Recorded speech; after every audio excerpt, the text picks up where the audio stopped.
In today's video, I'm going to teach you how to log a call in Salesforce specifically tailored for beginners. We'll break down each step to ensure you can seamlessly log calls and keep your Salesforce records up to date.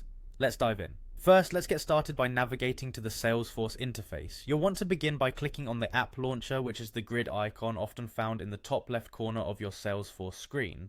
From here, you can access various objects which might house the record you're looking for. Whether you need to log a call under leads, contacts, accounts, or opportunities, the process starts here. Make sure you're looking in the right section that aligns with the nature of the call you're logging.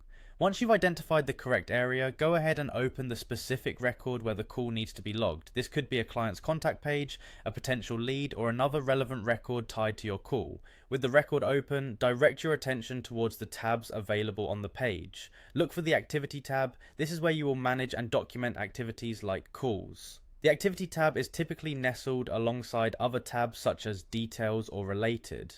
Having accessed the Activity tab, your next move is to locate the Log a Call option. Depending on your organization's setup or your personal preferences, this may appear directly as a button or within a drop-down list. If you're having trouble finding it at first glance, don't hesitate to check inside any drop-downs that might be present. After selecting Log a Call, it's time to fill out the necessary fields. This step is crucial as it captures the important details of your conversation. Start with the subject line. Here, you might write something simple like follow-up call or whatever best summarizes the purpose of your discussion. Next, we have the comments section, which is where you'll jot down notes about your conversation. This is the space to capture the essence of the call, important points covered, commitments made by either party, or any follow-up details that might be pertinent.